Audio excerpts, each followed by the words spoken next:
Today on the podcast, I'm joined by a leading voice in emergency preparedness, Dr. Susan Davies, also known as the Rescue RN. A visionary and innovative nursing leader, Dr. Davies has dedicated her career to equipping healthcare professionals with the skills, confidence, and clarity they need to respond when every second counts. She's the founder of CodePrep, a resuscitation training program that is transforming how healthcare teams prepare for critical situations.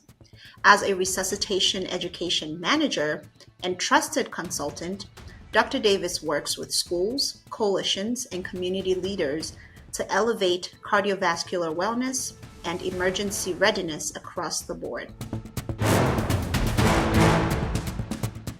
It is my honor to welcome you to the podcast. You're welcome. Woohoo! What a great bio. Who's that? Yeah, that's all you. That's all you, girl. Yeah, that was fun. That's fun. So great to be here. Yeah, I'm so glad to have you. So we met at a conference, and I just loved how vivacious and how confident that you were. And I thought, I need to get to know this lady. So I paid close attention during your panel presentation when you talked about nursing entrepreneurship, and you didn't disappoint. So I'm looking forward, and I'm glad that we're going to get into some of that today, talking through your nursing journey and really what led you to now creating this business where you prepare nurses and all healthcare professionals to be ready to respond to emergency situations. So first, let's dive in talking about your nursing journey. How did you end up becoming a nurse? Oh, wow. So definitely was a second/third situation in my timeline of coming and going on this planet. So I became a nurse kind of plan B/C. My life changed. There was a pivot in my life, and I was a single mom with three young kids, 5, 7, and 9. And I had a background in actually animal medicine. So I was first year veterinary medicine when I started my family. And then the pivot came in life, and I needed to figure out a way pretty quickly to take care of my family. So I walked down to the local community college and I knocked on the door and I said, "So what is the hardest medical thing you guys have here?" And they said, "Well, we have the RN program." I was like, "Okay, I'll take it." Now, I did not have any idea what a nurse did, and none of my family had ever been sick, and there wasn't anybody in healthcare in my family. So I was like, easy peasy piece of cake. I've got this. Woo!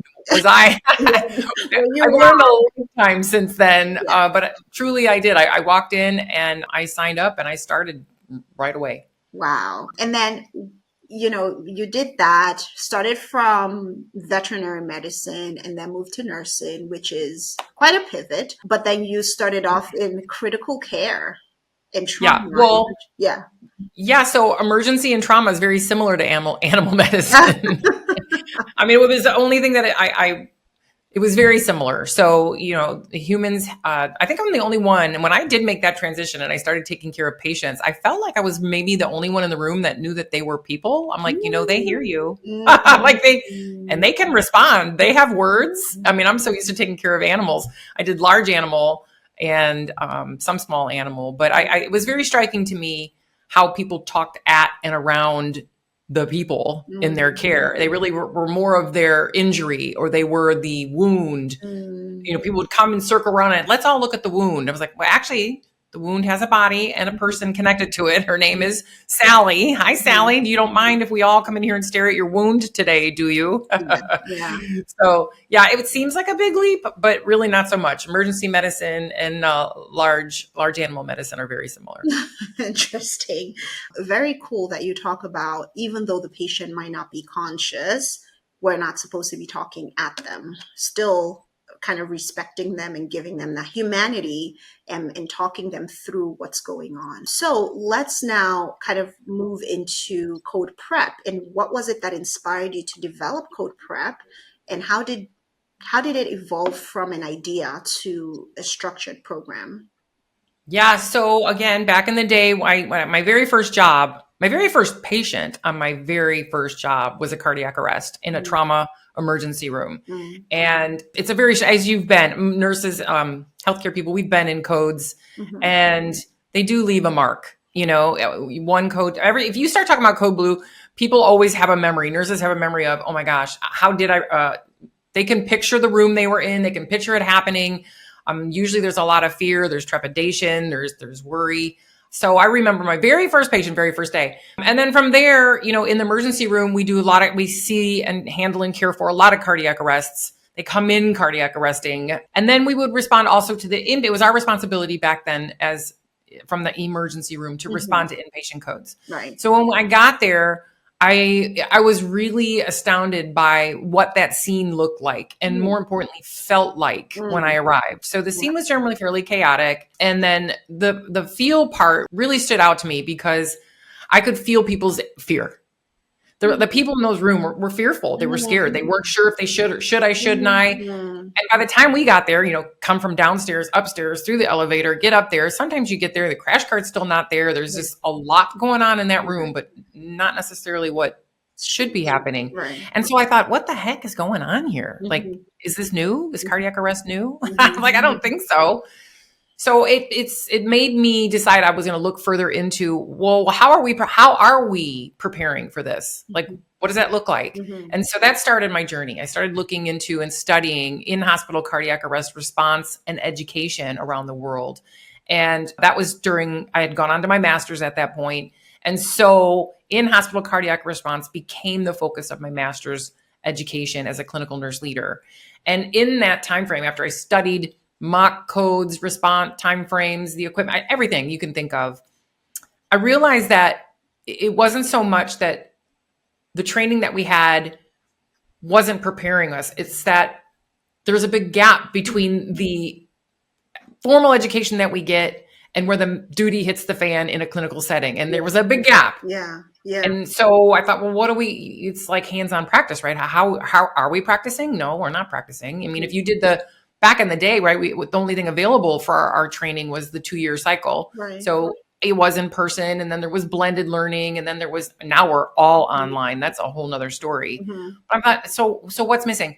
So what was missing was that hands-on piece, and it was definitely not a one-size-fits-all. So if you're going to take your class and then 2 years later in a day, you have a cardiac arrest, does it translate for 2 years if you don't see a code, if you don't handle a code, if you don't touch your equipment? Right. I mean, oh my gosh. So that's what started it. So I ended up I studied mock code programs and other programs all over the world. And I also have my medic license. And back at that time, I got my EMT, and then I got my paramedic so I could do some flight. And then I did a little teaching in the paramedic program at our local community college.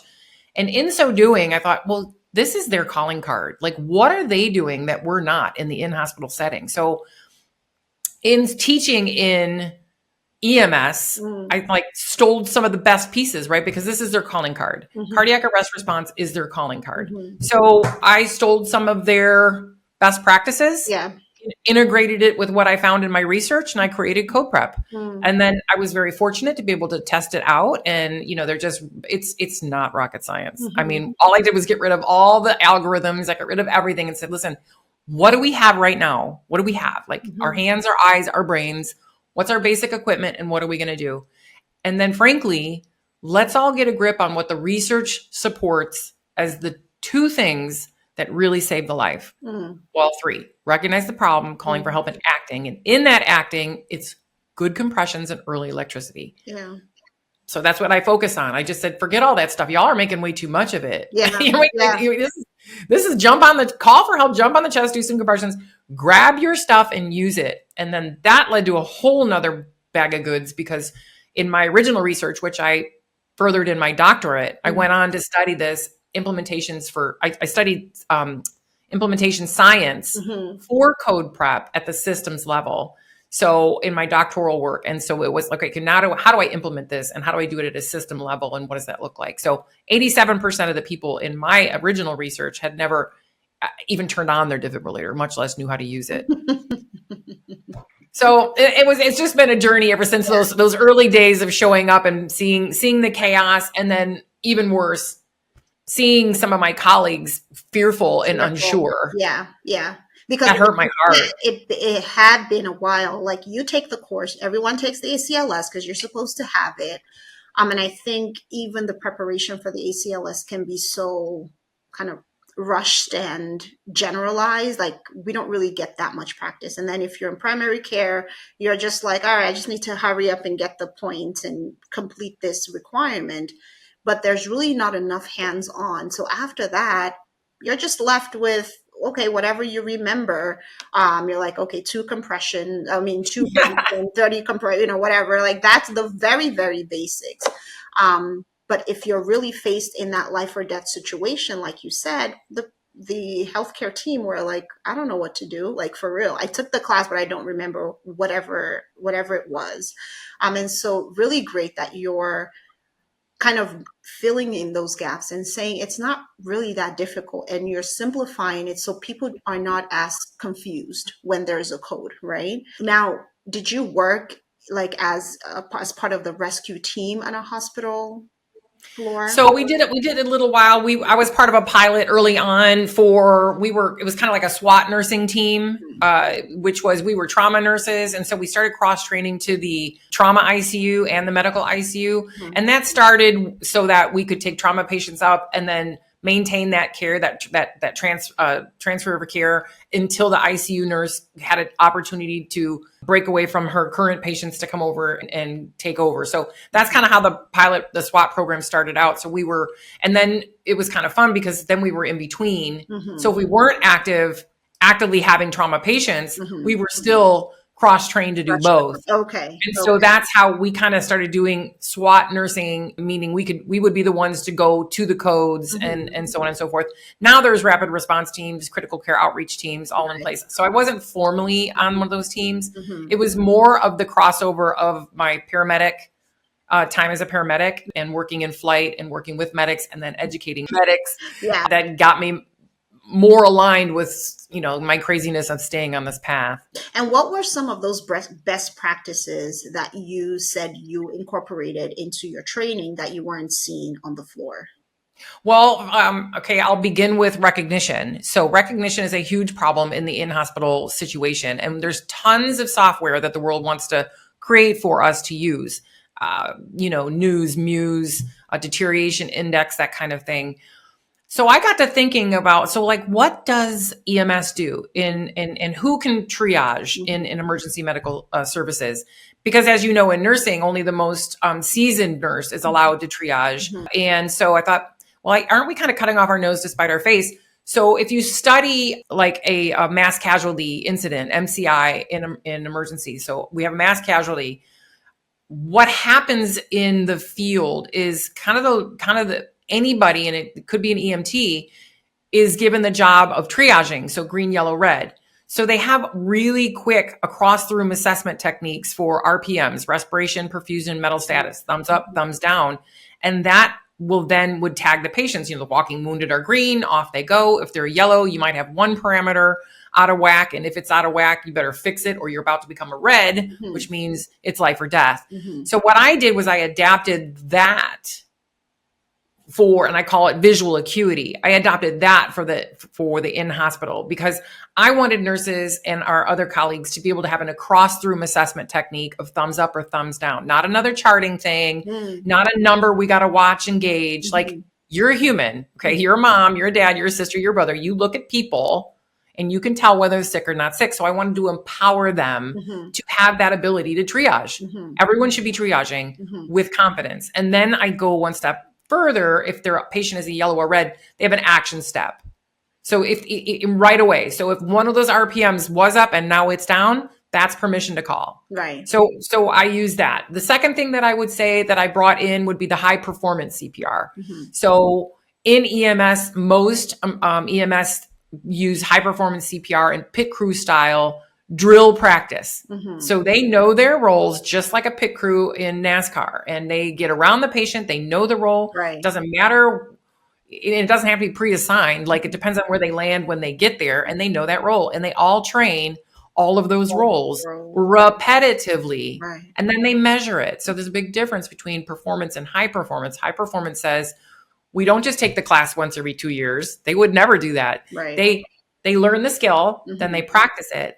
And then if they practice it and measure it in an ongoing fashion, that's high performance. So I brought that in as well. So in CodePrep, in the in-hospital setting, I critically reinforce rescuer 1, 2, and 3, which is everybody. Everybody. The requirement is basic life support. I think for us to assume that we need, the internal rapid response teams, the internal EMS to get there to save us is ridiculous. Yes. It's part of the problem. Yeah. We need to empower those who are there, because those first 2 to 6 minutes are all basic life support. Right. And if we jam up and do that, well, chances are, we'll hand them the keys and tell them, we got this. Thanks. Yeah. And I like that you set the first 2 to 6 minutes, because before, when we talked, you mentioned that those first 2 to 6 minutes are so crucial. What is the research on that? Oh yeah. So there's like 3 phases to the dying human in the pathophys.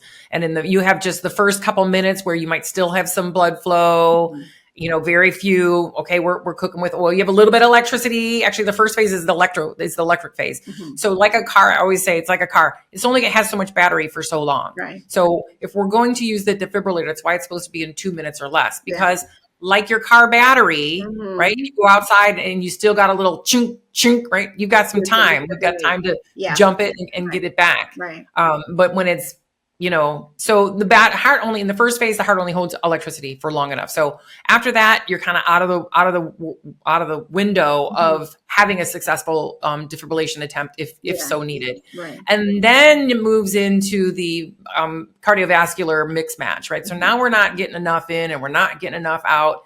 We're out of the phase of electricity. Now, brain cells we're losing brain cells literally by the second. Yeah. And the best compressions in the whole wide world only barely do 60% of what the heart can do on its own. So really good compressions, we need good in and garbage out, or this is about save the brains. And then when you move into that 6 minutes, you're going into that, not enough bicarb in the whole wide world to save this patient, because it just happens very quickly. The battery is not going to last very long. And then the pump, if it's not reaching our brains, then, getting them to the ICU is cool, but getting them home is much cooler. So it's all about really jam up compressions and using that electricity as soon as possible. We can give enough drugs, to this table to give them a pulse, but they're not going to go home with quality of life. That's correct. Now, how do you commercialize your business? How do you take it to hospitals? How do people get in contact with you for training? What is the process that people go through to get this?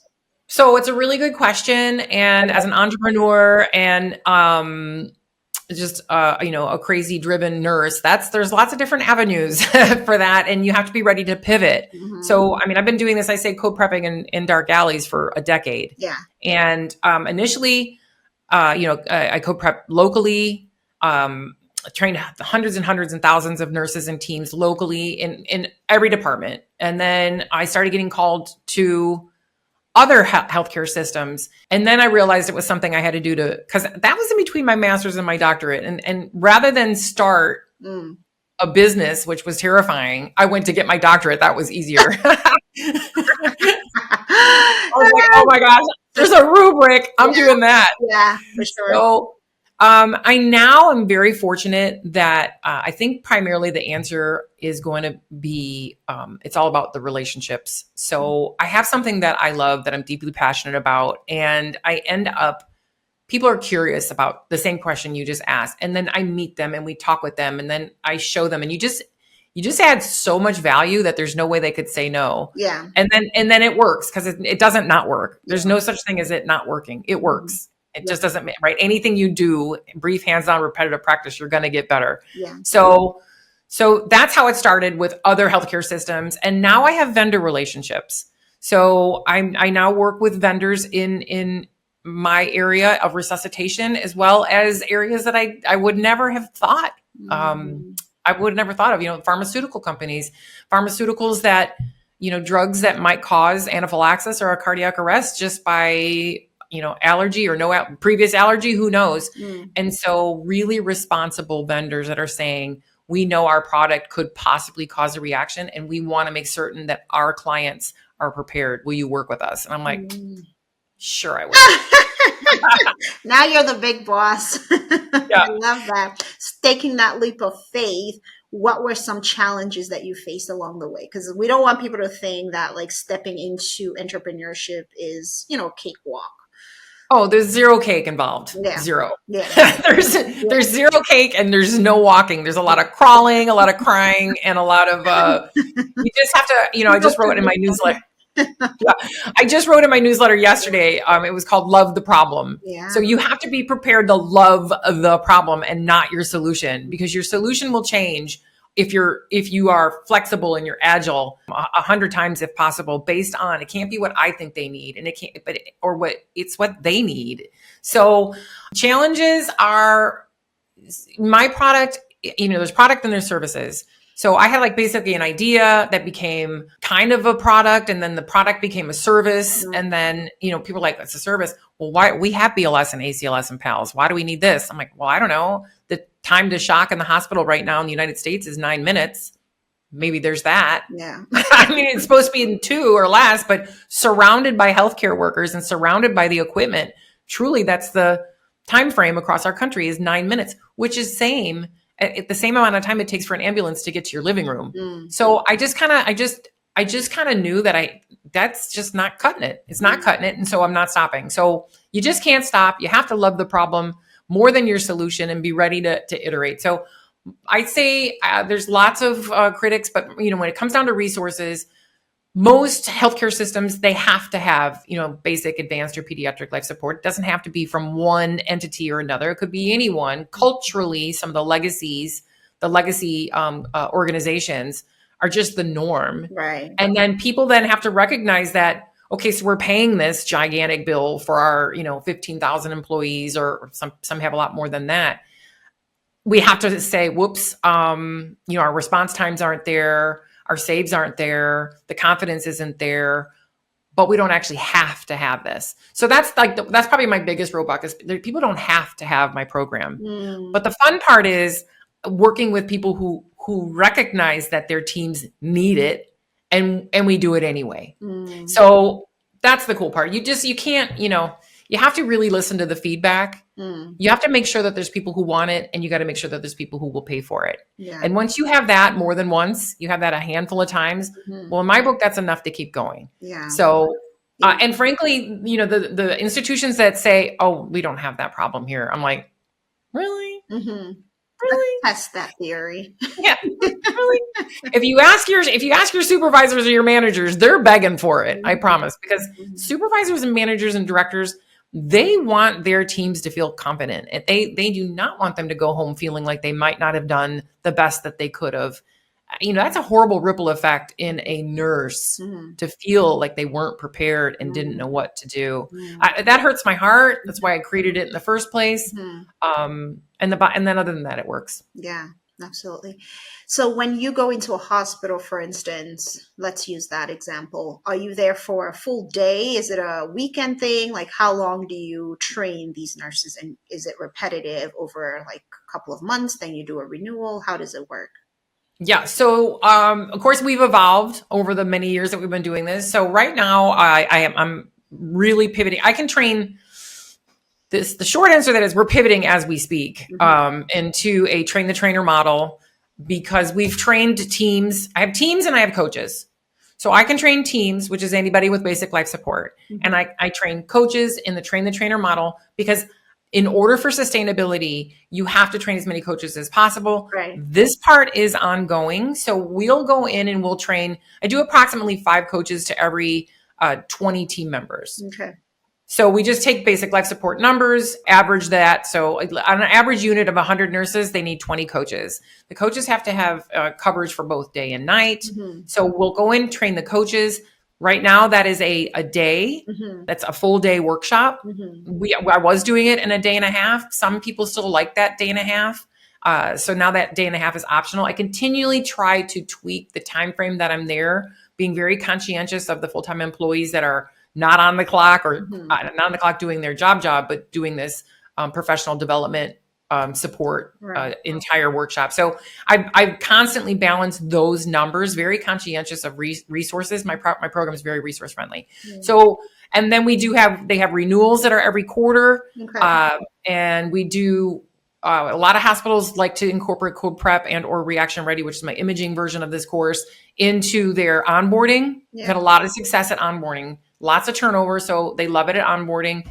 Of course, we incorporate it in competencies, yearly competencies, but the drills themselves are meant to be monthly. Yeah. It's a lot of fun because we're getting more systems coming on. Yeah. And so there's code teams with total interdisciplinary that own the program. There's a calendar, there's a rotation of units that are code prepped. So if they're ready, we also tag their equipment so we can track data for, compression quality and time to first shock. Mm-hmm. So we've got some great data collection happening for research for magnet programs across the country right now. Mm-hmm. So it's very exciting. So we have a full day for new coach. We do half day skills and drills where we teach our new coaches how to run the drills in their units. Mm-hmm. And then they can also, there's optional times where my team members can come in and run drills for them. Because sometimes we want them to train their own team members. Yeah.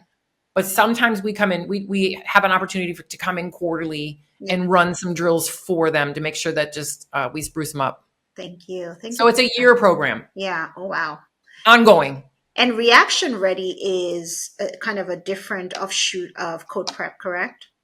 It's really a custom code prep. Mm-hmm. So it's for imaging areas. So CT, MR, and echo, non-invasive cardiology, nuke med, all of those things. Mm-hmm. So these tend to be areas that are a little bit obscure in location. Mm-hmm. People, where is MRI? Where is non-invasive cardiology? Which is swell until you have a code there and no one can find you. Right. Plus you have the specialty equipment, you have the magnet and MR. So we then have to look very closely at the scope of practice of the people who work in those areas and what is their exposure to code and code practice and code drills.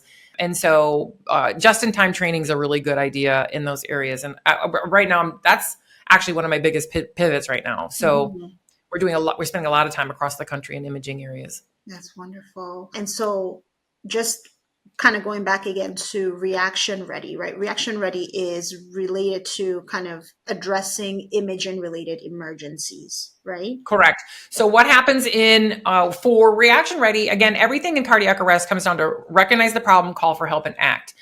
And if there's a problem, it's going to be in one of those buckets and or all three. Right. So for Reaction Ready, the first bucket of recognition, there's a lot more concentration there. So in my green, yellow, red visual acuity, that is built out really specifically to coincide with the American College of Radiology's recommendations on contrast media reactions. Mm-hmm. I mean, you really have to bring in the skin, anaphylaxis. So what are they looking for that's different than any other area of the hospital? It's just very specific. We're using contrast media. So we have induced we have a known something we've just put in the human body. Yeah. So cardiac arrest can be generally within 5 minutes of using a contrast media. So it's going to be fast and furious.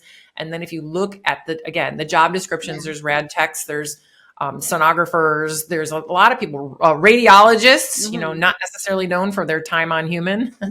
So the area, and then a specialty equipment, small spaces. Yeah. And now there's a ton of remote radiology happening. Yeah. So there's remote techs and there's remote physicians. And I'm like, well, who's there? Mm-hmm. Who's there? Yeah. So they're loving it. They are needing it. So we do just-in-time training. We also have, I have an adapted program it's kind of like the SWAT we were talking about earlier. If there has been an event, then we can go in immediately and offer clinical support and debrief and professional skill, up their skills while we're there, professional development while we're there. So that's a package that I do as well. And that one works great. And that one's for CodePrep or Reaction Ready. Because some teams, we hope that they have the immediate debrief, the quick fast 5. And then ideally a couple days later, we take a closer look with your team and say, hey, if you have the data package, can we pull the data out of the defibrillator? Can we see what type of compressions what did they do? Mm-hmm. Versus an adverse event that really struck them. Yeah. And then they can call us in and we can go and we'll spend a half a day to a day with that team. Yeah. Really go over it. And then, so that's reaction ready. It's really the upstream piece, because once a patient tanks, it's all code prep. So the action, the hands-on piece, the hands-on skills, the hands-on coaching, and the hands-on skills and drills, that's all code prep. Where reaction ready is, we spend a lot of time on what it means to be responsible for putting something into a human body and what might happen, and what are you looking for, and what are you going to do about it, and in pretty quick fashion with what you have, right? Because what you have. So it's one thing to be on site and have a crash cart and have teams around you and have access to rapid response and various levels of providers. And then also you're offsite and you have, an AED and you have no provider. What does that look like? Until help arrives? Wow, this is awesome. I can sense your passion when you're talking about this. It's really incredible that you've built a business to deal with an issue that you saw and felt really passionate about. So thank you so much for sharing all of this. I think in entrepreneurship, we talked about failing faster. Sometimes you just got to do it. And whenever you fail, it's an opportunity for you to grow. But one last question about entrepreneurship with you. You talked about finding a who for your how. Can you share an example of how, like, building the right team accelerated your business growth? Okay, 100% the best advice I can give anybody. And I love when new entrepreneurs are looking to get started and their questions are like so far away from where they need to be. I spent years trying to figure out how. I told you earlier in this show, I went back and got my doctorate because it was so overwhelming to think about all the steps of becoming a business owner, business runner, so many things that are not in our education as clinicians, not even by a long shot. So a lot of fear. And there's, pride. I'm a smart chick. Like, I can figure this out, right? So we spent a lot of time figuring out how. And it's so out of my wheelhouse until I figured out that was the wrong question. You ask who. You get something dished that you have no idea how to do. You ask, who can help me do this or figure this out for me? Who can I call? Who can I call that might know another who? It's all about relationships and it's all about who. And then you can do it a whole lot quicker. You will collapse time. Literally in the quantum world, we like to collapse time because there's no sense messing around with stuff that's not going to serve. So you have to ask who. It's finding the who for your how is imperative. Wow, that is so good. We tend to want to do everything ourselves. I'll give you an example. When I first started my podcast, I was doing everything. I was sending out the emails. I was doing the editing. I was figuring out the mic and this and that. And I was like, Lord, I just need help. This is too much. I can't do this. And I have a family. This is too much. And then by and by, help started to come. And I'm still actively involved in all of these processes, but it's made my life so much easier. And getting the right people is invaluable. There's nothing like it. You can rest, you can sleep at night, knowing that the people that you are working with, they share your vision, they understand your vision, and they're deeply interested in bringing that vision to life. So yeah, try not to do everything yourself as an entrepreneur, because that's one of the biggest reasons why people never start in the first place, because they're so overwhelmed and they haven't even done anything yet. So just an advice for nurses who have so many innovative ideas but feel unsure, stuck. They don't know how to make them into reality. Can you give them one quick advice? Get on LinkedIn. Get on LinkedIn, reach out, connect, and because there isn't a nurse in my network or in any network, anyone that might, and ask.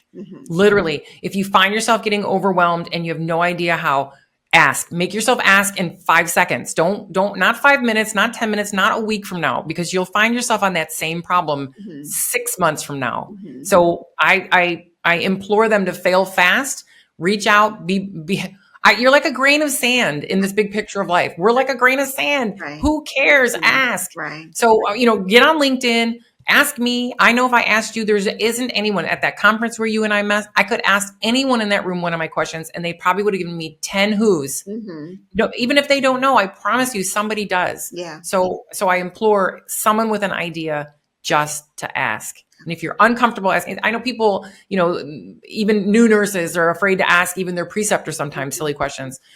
Don't ask somebody in the hospital. Ask somebody outside of the hospital. Ask somebody on LinkedIn. Any one of the nurses that they would talk would help. Yeah, for sure. That has been a game changer for me as well in this podcast. I was so afraid to ask people. I'm like, I don't want to bother anyone, but people are much kinder than they appear or than you make them out to be in your mind. They're not as scary as you make them out to be. So just I agree. Go forward, do it, just ask and go for it. Great advice on entrepreneurship. Let's move into our media nursing segment now. Okay, so we're going to talk about it. What are your thoughts about how the nurses are portrayed in media? And then we'll play our game. I do think the world is changing. I mean, I think we're in a really crazy time right now. The digital age is changing. I think nurses are really getting their feet wet in all things outside of healthcare. So I think, gosh, ask Nurse Alice. She was at our conference. She was awesome. She still is awesome. She's starting her own media company right now. So this is the sign of the times. And she has a really big client. I don't think I should spoiler alert, but she's working with like the American Heart. So people are listening to nurses in media. I think we've come a long way. We're in politics. We're at the legislative sessions. I worked on my first bill, which was awesome. So I think in media, I think it's improving as far as getting our professional dues. I think we're starting to get out what we're putting in. Yeah. And I think we're not asking anymore. I don't think we're asking. I think we're telling. Like, I'm sorry, you forgot to ask, but let me help you here with the answer. Because we're nurses and I hate to break it to you because we have the answers. Yes. So give it a shot. So I know that we've come from a place of like just ridiculous. I don't even want to hear that we've been the most trusted profession for the last 810 years. Yes. Who cares? What did that do for us? Right. That image is the one that kept us in our white caps and our white gowns and oh, you work in a hospital? Oh, that's what you do? I mean, give me a major break. So I'm liking the trailblazers that are out there. I think we're more and more brave and we're getting asked more and more very critical questions, and we're paying attention to digital health and digital tech. And I think we've arrived. Yeah. I did forget to ask you, tell me about Bite Labs real quick before we play our game. Yeah. Okay. So, that's a perfect example. Yeah. So Bite Labs is so cool. So this is it's even hard to kind of describe, but this is a group. They've been active in the UK and also Saudi Arabia I think it was Saudi Arabia, maybe it's the UAE, for the past like 2 or 3 years. So they're very global. This is a group of clinicians of every sort. So pharmacists, PT, OT, many doctors of very, so far, I'm the only nurse in this particular group. I think nurses are new to come to the table, but what they do is they offer a support. So this class I'm in right now, Bite Labs, is a class. It's 8 weeks. They have mentors from health tech, digital tech, from all over the world. And you can come in there. You have your idea from concept to financing, commercialized package and scale, pitch. But we get grouped with these global team members. I have a doctor from Australia on my team. I have a pharmacist from India. I have a PT all over. And we've been given healthcare problems that we are going to work on from start to scratch over these 8 weeks. So very much a product driven product. So learning the project management, everything. Everything that's involved in an 8 week time frame. And then on top of it, this is for people who either want to start their own, maybe create their own software, their own solution, and or become part of digital and healthcare tech by changing careers, getting out of the hospital and moving into the very exciting world of digital tech and healthcare innovation. Yeah. So Bite Labs is like healthcare innovation, a mecca of relationships, innovation, and education. Yeah, thank you so much for sharing that. It's BYTE Labs. So yeah, let's go ahead and play our game. We are wrapping up here. We have about 5 minutes to go. So I'm going to shake my jar, pick out a category, and you're going to turn into a screenwriter. Okay, you ready? Ready. Okay. Oh, wow. Okay, so your category is medical series, medical drama. Well, that sounds like my life. Okay, go ahead. Okay.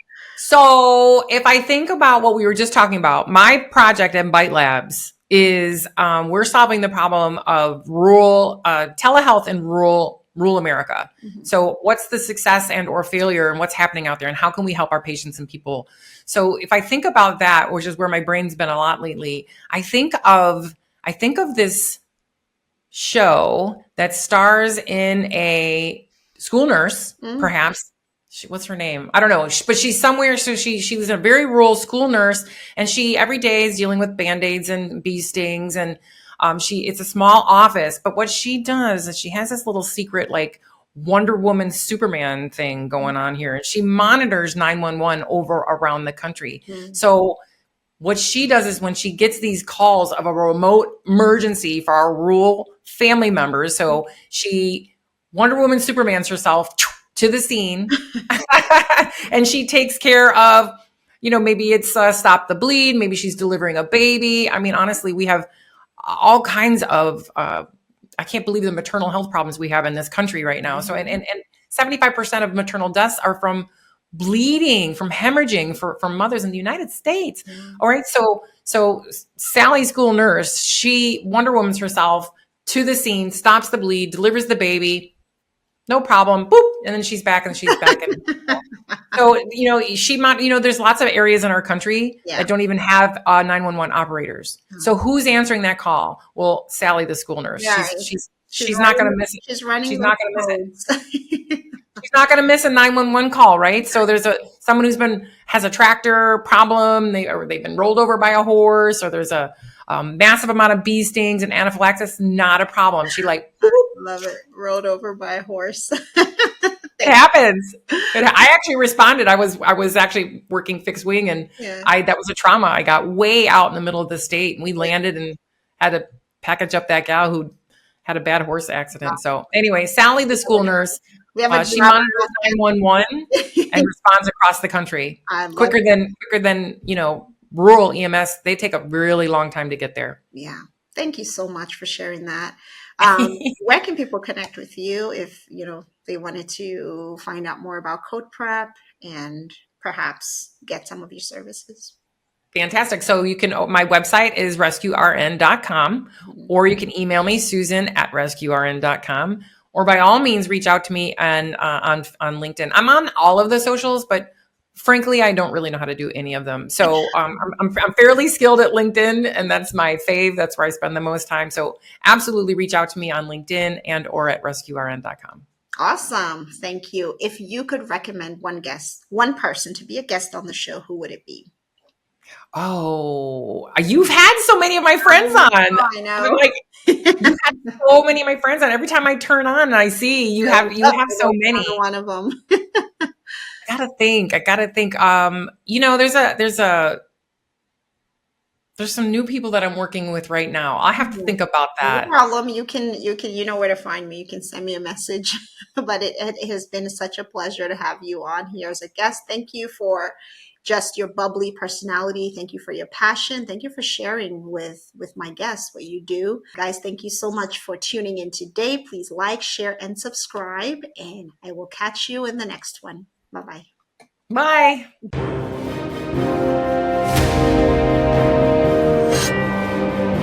Thanks for hanging with me till the end. I hope you gained some valuable insight into the world of nursing. If today's episode inspired you, please like, subscribe, and share with someone who needs to hear about the amazing work nurses are doing. Let's keep breaking stereotypes and reshaping the narrative together. I'll see you next time.